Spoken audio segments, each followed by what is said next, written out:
Hello, everyone. Today we'll be reading chapters 7, 8, and 9 in The Apprentice. When we last left off, we heard that Adrino has met Donato in the attic of the maestro's house. Donato claims that he was put there because he's a better artist than the maestro. Let's hear what happens next. Chapter 7. During the days that followed, the maestro worked on several sketches. He drew on large, fresh sheets of paper, which several times, in frustration, he ripped up, only to begin again. Marco helped him, while Piero, Baldo, and I tidied the studio, prepared paper, and furtively, meaning frantically or scaredly, looked over the maestro's shoulder every time we passed behind him. He worked feverishly, meaning very fast, and stopped only to drink the cups of tea and broth that Melania brought to him, or when he doubled up with a groan, clutching his belly, so he's hunched over because his stomach hurts. One night, when Donato and I were discussing the effect of backlighting, meaning lighting from behind, on an interior scene, I heard the maestro's violent cough from a distant corner of the house. I looked down towards the kitchen and saw Melania's candle. My temples began to pound. "Something's wrong," I whispered. "I have to go." I flew down the stairs without saying goodbye to Donato and threw myself headfirst onto my pallet, certain that my visits to the attic had been discovered. I was lying there panting when Melania called to me in a frightened voice. "Adrino, wake up! The maestro is very ill." I got up and followed her, relieved that my secret was still safe. But why was she calling me to help her? What could I do? We went across the hall and entered the maestro's bedchamber. I shivered. In all the months that I had lived in his house, I had never been in his room. I looked around. There was a tall, four-poster bed with a canopy, meaning draping, over the top, a trunk with rusted hinges and rings, and a chair with a grimy leather seat. "Melania," the maestro called out in an anguished, meaning sad, voice. Yes, I am here." "Melania," he repeated.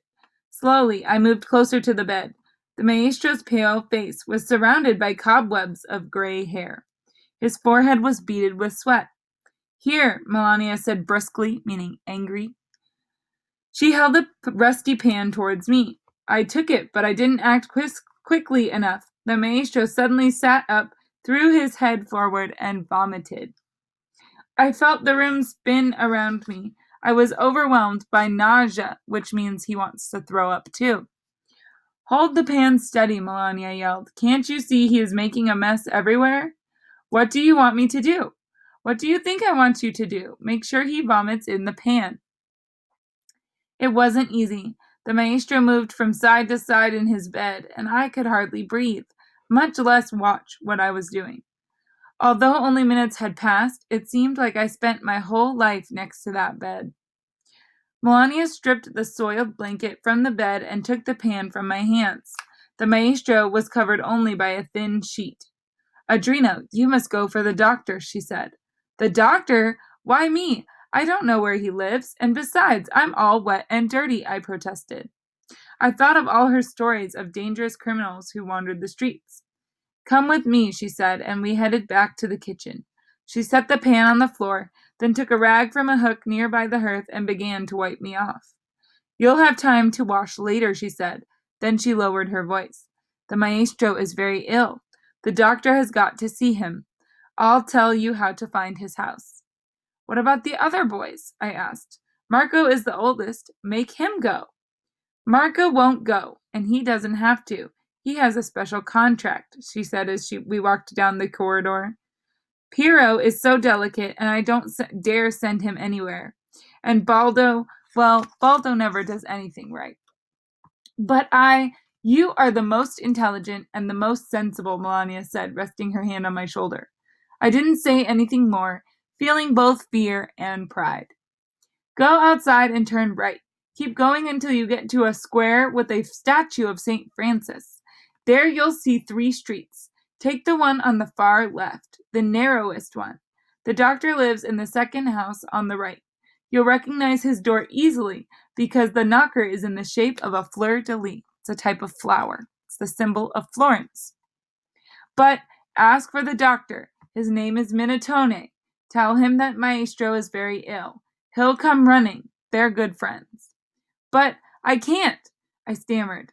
I was sure I was going to be a victim of some vicious murder. Melania pushed me into the streets and yelled, "Go on, run! Can't you see the Maestro is dying? Now hurry!" The door slammed behind me. Outside, the frigid, meaning really cold, air relieved the bitter smell of my clothes and cleared my head. I had tried to forget my crazy fears. I've got to get the doctor, I thought. If the Maestro dies.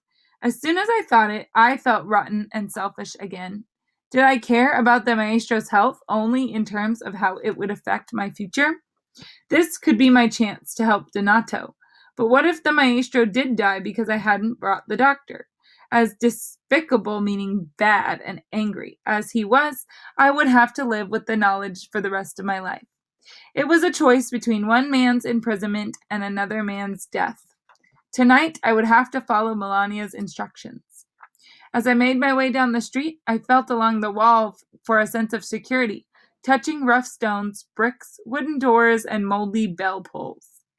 The thought of encountering a criminal kept me on edge. A cat jumped from a windowsill as I passed. I stopped and listened closely to every sound that I thought my head would jump from my shoulders. I continued on. "I am the son of Emilio Neri, and I will be a Florentine artist," I said to myself.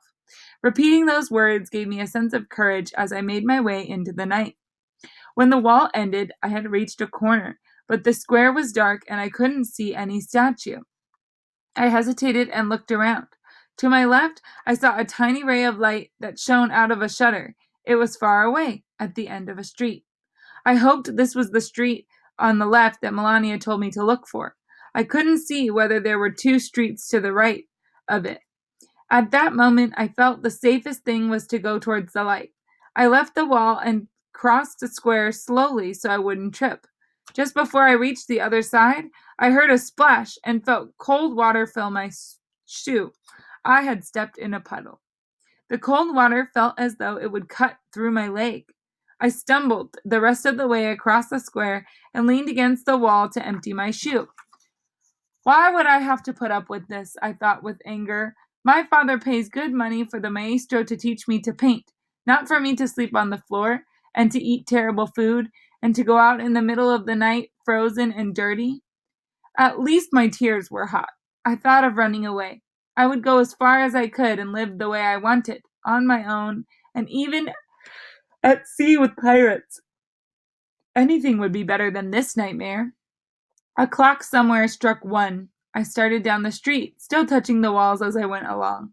I paid close attention to the door knockers as I passed each building.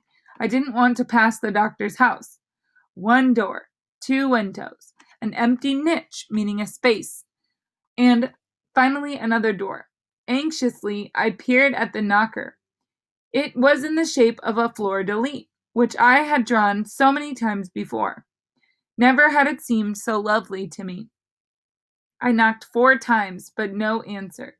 I figured the household was asleep and tried again. This time it worked. "I'm coming, I'm coming." It was a woman's voice. The top half of the door opened, and a very sleepy face, topped with a red wool nightcap, peered out at me. "What do you want?" Her tone was understandably gruff. "My Maestro is very ill. He needs Dr. Minatone," I answered. "Who is your Maestro?" "Cosimo de Flori."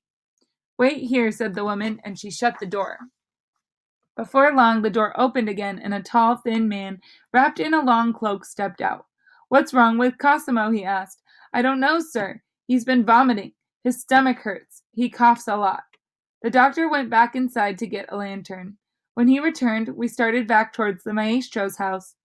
We walked in silence, though the doctor kept a brisk pace, which, despite my frozen feet, I managed to keep up with. As we passed through the square, by the light of the lantern, I could see the statue of St. Francis that I had missed on my way there. Finally, we reached the house. The doctor knocked firmly on the door. It creaked open in the cold, and Melania let us in, talking all the while. "Thank you so much for coming, doctor. The Maestro has been ill for some time, but he refuses to take care of himself. I've wanted to call for you many times, but he's never let me. You know he's as stubborn as a mule." We went into the bedroom, and I stayed in the kitchen, by the fire that Melania had stirred up from embers, meaning small coals that are still burning. I stared into the flames. I was stiff from the cold. I wasn't sure how long I stood there, but Melania's voice interrupted my thoughts. "What are you doing so close to the fire? Are you trying to burn the house down? That's just what we need."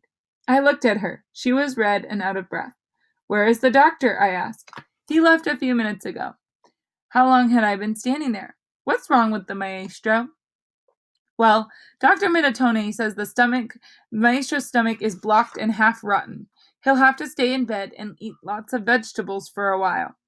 As she looked at me, her expression became sweeter. "You poor boy, you're wet and dirty. Wait just a moment." Melania put a pot of water on the stove and then went into the laundry. She emerged with a large wooden tub and a block of soap. She filled the tub partway with cold water, and then we sat together at the kitchen table, waiting for the pot of water to boil. When it did, she poured it into the tub, filling it a few more inches. Then she cut off a small slab of soap from the block and handed it to me. "Go on, take off those dirty rags and get in. I'll get you some clean clothes." The warm bath was delicious. I had gone out into the night, done what I was supposed to do, and returned safely. For me, that was the real triumph, and a bath was my reward. A little while later, Melania returned with clean clothes for me. "You've been a good lad. I know I could count on you. I have a lot of experience with boys. You are one of the good ones. You deserve a better life than this nest of misery and envy." She sighed as she combed my hair. "If I could choose, it's hard to be born a woman and a servant. Always obeying, even when the person who gives you orders is mean and miserable. Always silent, even when you don't agree. Bearing everything, everything." Melania had never talked like this to me, and I was moved by her words. But before I could say anything, the maestro's anguished voice rang out from his room, and Melania was away down the hall again. So, think about Melania's life.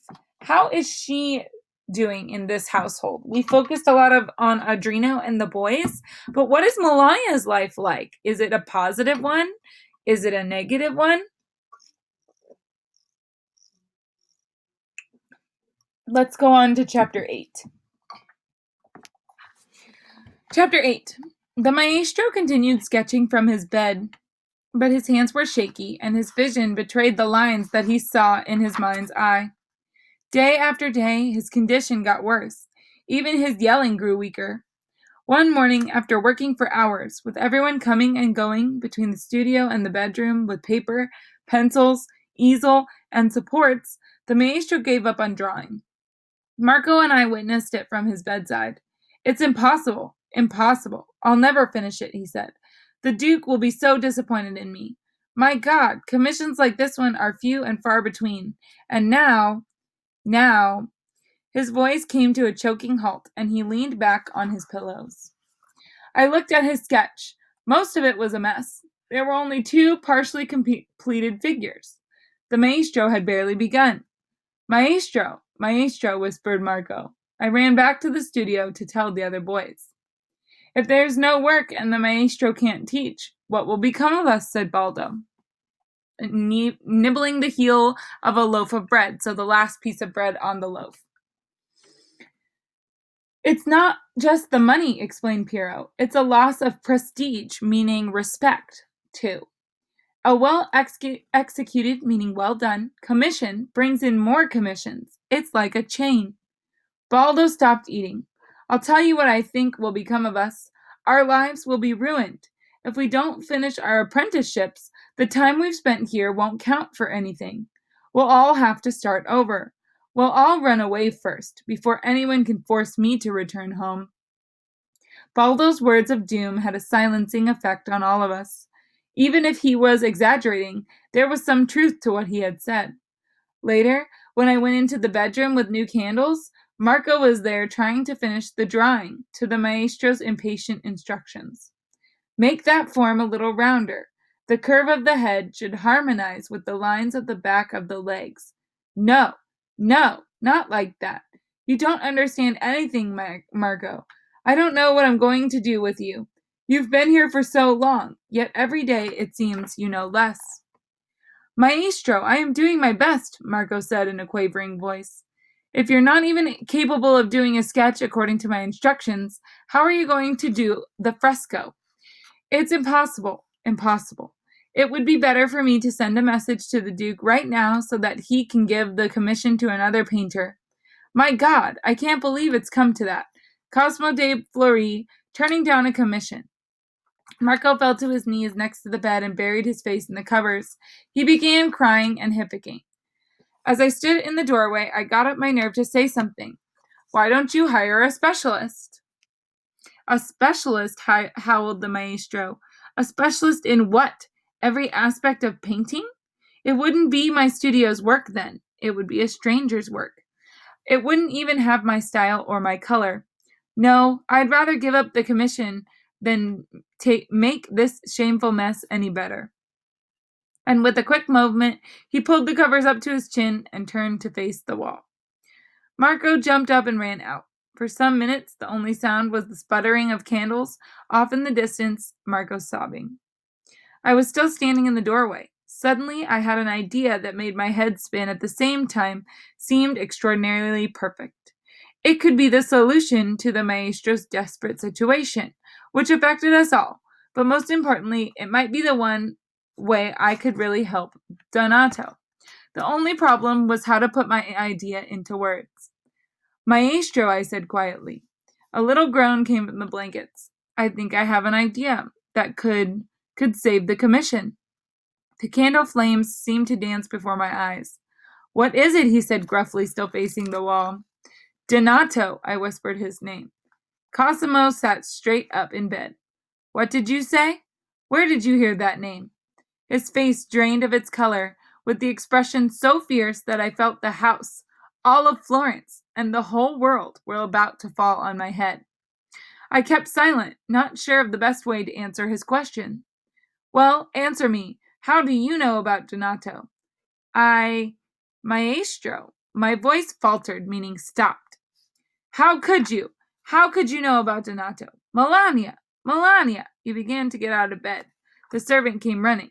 What's going on here? She bellowed. Why in the world are you calling me like that? Mother of mercy, she shouted when she saw the maestro. Get back in bed. Do you want to lose your insides right here? Adrino, how does he know about Donato? What have you told him? Melania pushed the patient back into his bed and covered him up. She sat in the leather chair and spoke in a firm voice. Now tell me, what is going on? The maestro didn't answer. He moved his head from side to side, groaning. He's angry with me because I told him that Donato could help him finish the Duke's commission, I said, without pausing for breath. Melania looked stunned. Then the expression in her eyes seemed to change of one of hope. Do you really think Donato could do it? I am sure of it, I answered. Even after so much time without painting? I nodded. Melania moved closer to the bed. Maestro, listen to me. The boy's idea is a good one. But how did he know about Donato? Cosimo repeated. It makes no difference. You know what's important now. To set Donato free, I thought. From the look on Melania's face, I had a feeling she thought the same thing. For a few minutes, everyone was silent. The maestro closed his eyes. Melania and I waited. Sweat beaded on my brow, which means his forehead. Finally, the maestro opened his eyes and spoke. His voice was weak. He won't want to do it. He'll only want to kill me. Melania turned to me. What do you think? He'll do it, I said. The maestro sat up in bed and stared into my eyes with his yellowish gaze. You can't be sure, can you? I didn't answer, but kept looking at him. Come now, maestro, Melania said. You have no other choice. Cosimo laid back down and turned his head away from us. Give him the keys, he said. Melania pulled a cord out of the folds of her skirt and untied the large key at the end. This is the key to the attic door, she said, handing it to me. Then she went to the trunk and took out a wooden box which held a smaller key, the one to Donato's shackle, meaning the handcuffs on his legs. The keys! Without waiting another second, I turned and ran to the stairs. I talked in a rush, telling Donato everything that had happened as I fought with the rusty lock on the attic door. Donato listened quietly from the other side. When I finally pushed open the door, he crawled over to me, took my hand, and kissed it. The gesture embarrassed me. He was my true maestro, and here he was kissing my hand, thanking me. I knelt down and hugged him. He felt frail, meaning breakable, like a child in my arms. Though we were both overwhelmed by the emotion, neither of us said a word. I pulled away and took out the key to the shackle. Finally freed, Donato stood up, brushed his tattered clothes, and embraced me again. I knew you would help me, Adrino. I knew you would find a way. Together we walked out the door and down the stairs. Donato's legs were weak from inactivity, meaning he hasn't been doing anything for a long time. So he leaned on my arm to steady himself. With his other hand, he held tightly to the rope banister. We slowly made our way down from the bedroom, then stopped just outside the door. Donato wiped his brow, raised his chin, and walked in alone. Melania moved aside as he approached the bed. Donato, whispered the maestro in a trembling voice. Donato seemed to be taking in the maestro's appearance, his gray hair, his tired eyes, surrounded with wrinkles of worry, and his pale, crumpled mouth. Maestro, he said in a strange voice. Donato, Cosimo repeated, I have been unjust with you. I was afraid, and I let my jealousy get the better of me. Your art blinded me. God forgive me. Donato sighed deeply, rubbed his hands, and said, Give me something to eat, a bath, and I will begin. But, the maestro began confusedly. Where is the sketch? Adrino will show it to you, the maestro said, allowing some hope to creep back into his voice. Melania had already left the room to fetch some food and to prepare a bath. Donato soaked in the tub for nearly an hour. After he dressed and ate, we headed into the studio. Donato seemed to be walking on clouds. He looked around the room, his eyes shining. Every detail, even as small as the nicked corner of a table, seemed to fill him with emotion. Maestro, I said as I came up to him, here is the sketch. I pointed towards it. Maestro, Donato repeated. He ignored where I had pointed, but looked into my eyes with an indefinable expression, meaning Adrino doesn't know what it means. Then he smiled. It was joy. Just then Marco, who had been sitting on his stool with his face buried in his hands, lifted his head and looked at Donato in shock. You? Good afternoon, Marco, said Donato merrily. The color drained from Marco's face. Donato, where have you been? What are you doing here? Donato grinned. Don't worry, I'm nothing more than a ghost. Marco let out a shrill scream and ran into the hallway. Only a ghost, Donato said to himself. He's still a genius, Donato said when he saw the maestro's sketch. What? I said. I couldn't believe Donato was impressed with the maestro's meager efforts. Cosimo still has his talent, he said. His bad temper, bitterness, and avarice, which means indulging in his bad habits, haven't managed to kill his art. The only thing that doesn't fit are these lines. They seem less inspired, clumsy even. Marco drew that part, I explained, amazed at how he immediately saw the difference. Poor Marco, he commented, lowering his voice. He'll never be a good painter. He works hard, though, I said, and Cosimo teaches him more than he does everyone else. Donato took one of the charcoals that I had prepared for him and rolled it between his fingers. Marco is a very proud boy. Once, during a rare friendly moment, he told me a little about himself. He said his family has more distinguished ancestors than money, though they have plenty of that, too. They wanted Marco to be a military officer, but he refused. The priesthood or painting were his only other options. He chose painting, even though he doesn't have any real talent or passion for it. His family pays Cosimo quite a lot to keep him on. I wonder what he would really like to do. Donato shrugged. Who knows? Maybe he'd like to watch the time pass between the strings of his lute. So Donato is implying that maybe he wants to be a musician. I kept silent. Donato was drawing, and all the problems, miseries, and fears that had weighed me down disappeared as I watched him work. He clearly drew lines, shaded shadows, and crisped contracts which were magical. After working for hours, Donato finally stood up from the work table. He sighed and straightened his shirt. "Do you remember what I told you, Adrino?" he said. "You must see the work as a whole, yet evaluate the intensity of each of the elements in the picture." He backed up a few paces and bumped into Baldo and Piero, who had been looking over his shoulder, open-mouthed. Baldo sat on the floor with a smack. We looked at one another without knowing what to say, and suddenly all four of us burst out laughing. It was the best introduction possible between my new maestro and my companions. So that is the end of chapter 8. So now we know that Donato is going to finish the painting, even though the maestro has been cruel to him. Chapter 9. The maestro silently contemplated the finished sketch that Donato held out in front of him. A few tears slid from his eyes, though whether they were from tears of emotion or simply caused by the effort of looking was not clear. Finally, with a trembling gesture, he sighed and said, "This work is worthy of my studio." Donato looked at me with satisfaction. "You must take it to the Duke's palace," the maestro continued in an exhausted voice. "I told him I would deliver it, but then he'd realize how ill I am, and that would lead him to doubt that I can carry out the commission. The word would spread, and I'd soon be out of work. He must not know that I am ill, nor must he know that the art is not my own."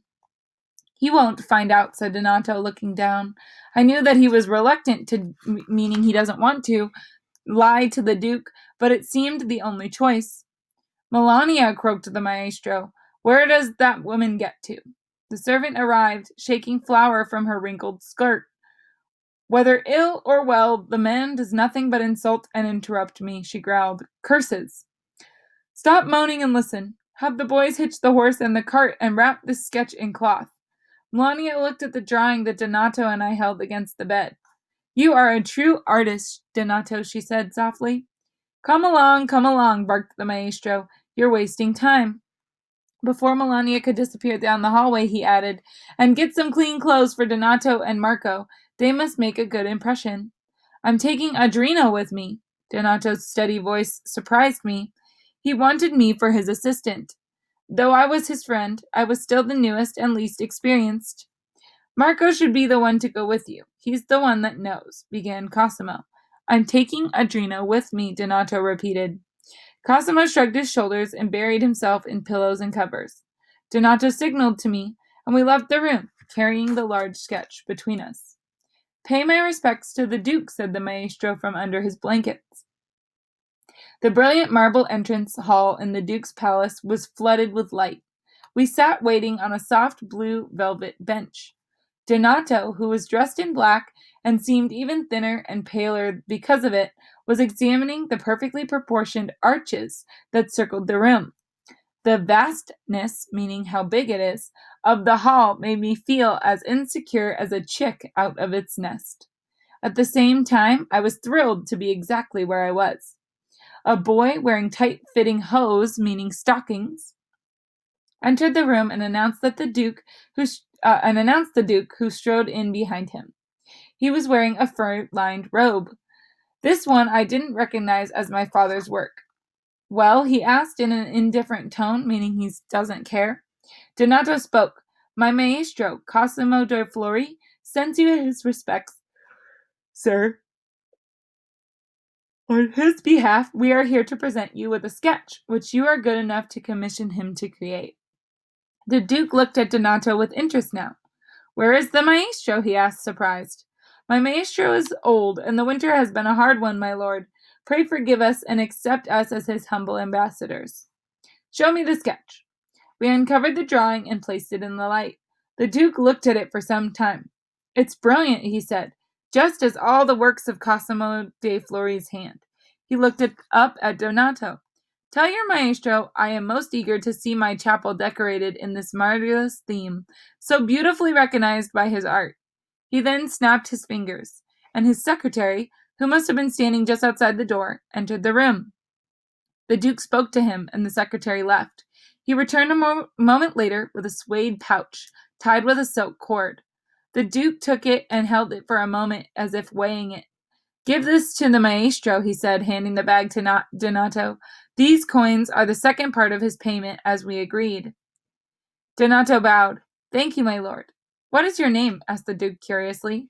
"Donato, sir." "And have you been with Cosimo a long time?"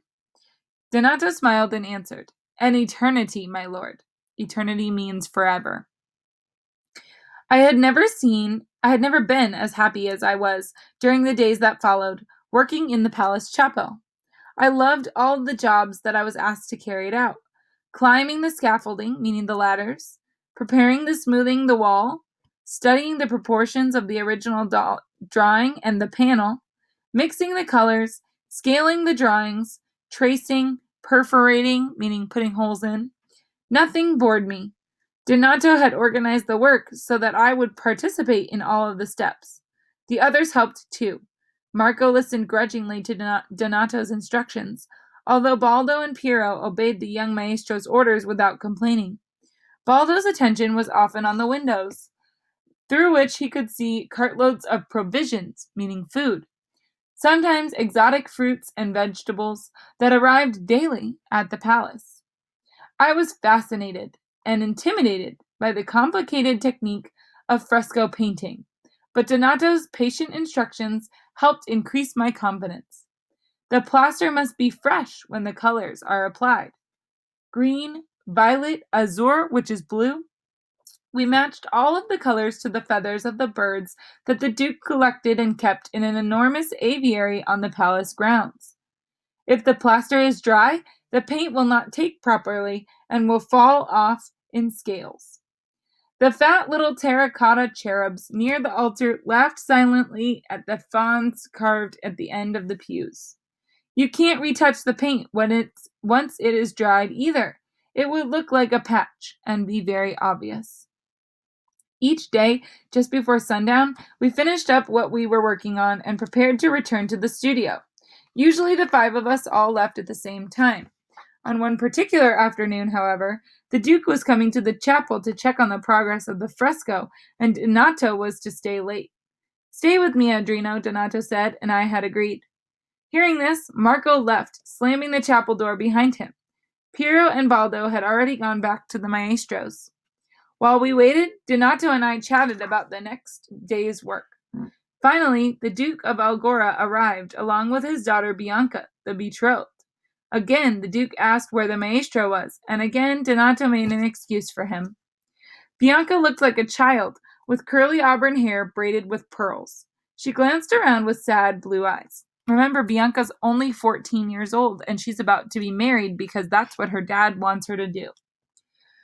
"The maestro is a good teacher," the Duke commented. "His apprentice here is able to follow his style exactly, though he seems to add something of his own to the work."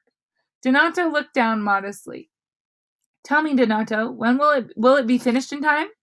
"Yes, my lord. As you can see, the most complicated part, preparing the full-size drawing, is finished. The painting is proceeding at the regular pace, day by day." He took the Duke to the table with stacked drawings, leaving me alone with Bianca. "It will be a beautiful painting," Bianca said in a soft voice. "It must be wonderful to devote your life to art." "You appreciate art, my lady," I said nervously. "We are very lucky to be working for you."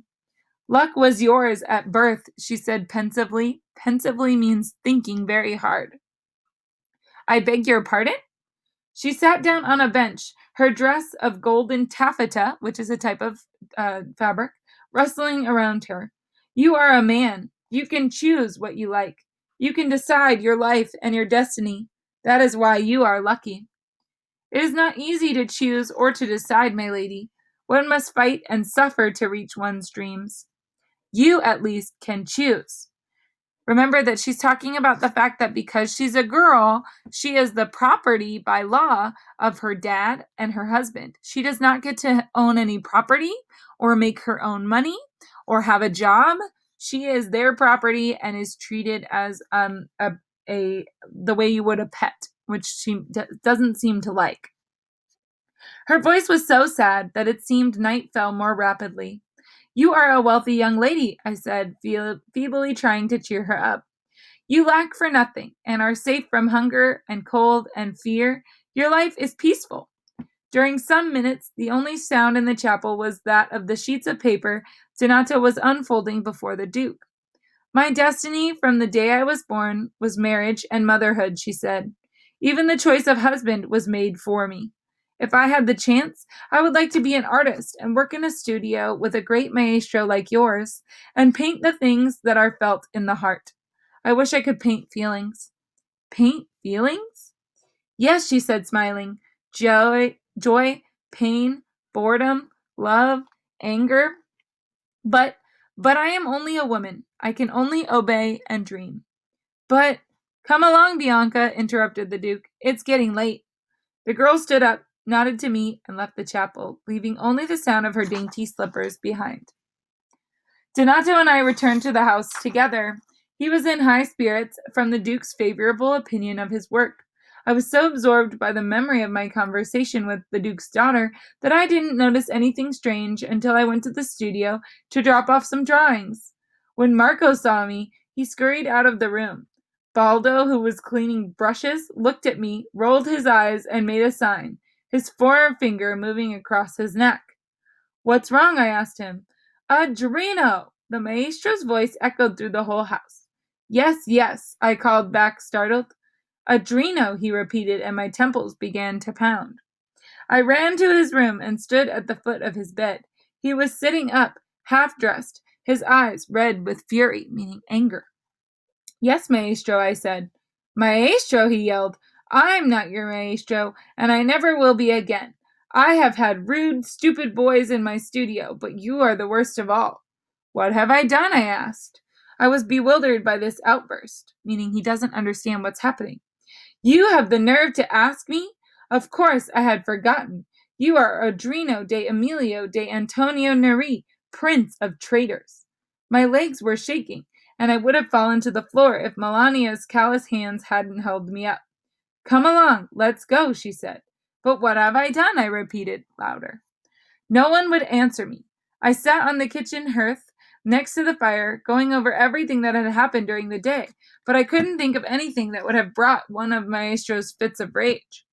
"Baldo," I called, when I saw my companion tiptoe by the kitchen. "Baldo!" "Shh!" he said. He came in and took some nuts from a basket on the table. "Baldo, tell me what has happened. I don't understand what's going on."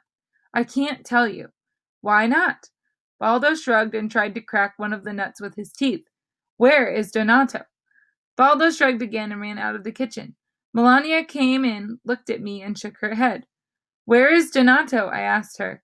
"The maestro sent him on an errand." "Donato? Why not Marco or Piero?" Just then I heard the heavy knocker strike the front door. I ran down the hallway, hoping it was Donato. I pulled hard on the handle, and the door swung open. On the doorstep was my father. I was stunned. He stepped into the house, and without a word, put both his hands on my shoulders and looked into my eyes. His expression gave me a terrible sinking feeling. Piero, who had apparently accompanied him, vanished like smoke behind a curtain. "Is that you, Maestro Emilio?" shouted the maestro from his room. "Yes, it is," my father replied, turning to follow Cosimo's voice to the bedroom. "Come," he said to me, and I quietly walked behind him. As soon as the maestro saw my father, he started ranting, meaning being very upset. "You remember the instructions you gave me when we formalized the contract for your son's apprenticeship. If at any time the boy misbehaves and does not do his work, send for me. Are they not more or less your words?" "Yes," my father answered. "Well, that is just what I have done. Your son is the most disgraceful traitor that I have ever known. Take him out of my sight. Melania!" The servant came into the bedroom carrying my old satchel, which she laid at my father's feet. "What has Adrino done?" he asked in a severe voice. "Ask him yourself." My father looked at me, and his eyes tore me apart. "Well, what have you done?" he said angrily. "Nothing, father." "Nothing? What do you mean, nothing? Is this some kind of joke?" His voice boomed, and he turned to the maestro again. "I demand an explanation immediately." The maestro relaxed against the cushions, seeming to enjoy this scene, and explained. "Your son, Maestro Emilio, Emilio betrayed the confidence that I placed in him. Against my specific instructions, he revealed to the Duke of Algora, my client, that I was ill and that the commissioned work in his chapel was not my own. He paused and then went on, ignoring my surprised look. He's jeopardized not only the commission, but the future of this studio. When word gets out, no one will ever come to me again for work. I will be ruined. My father turned to me for an explanation, but I was in shock. All I could say was, "It isn't true." The maestro swung his legs out from under the blankets and tried to stand. His face was red. The two veins stood out in his temples. "Do you see? Now he's calling me a liar. Take him away from this house. I'll see to it he never apprentices anywhere again. He doesn't deserve to learn to paint. He should spend the rest of his life cleaning stables." "I understand your anger at his disobedience, maestro," said my father calmly, "but it seems that you're angry at having been discovered for what you are, a cheat. You have misrepresented yourself and have coerced these boys into lying for you." So he's telling him that he's a lying man who's forcing the boys to work for him. "I don't condone, meaning approve of, what Adrino has done, if in fact he is guilty, but what you've done is equally terrible. Come along, Adrino." My father picked up my bundle of things and, pulling me by the arm, led me out into the streets. And that's the end of chapter 9.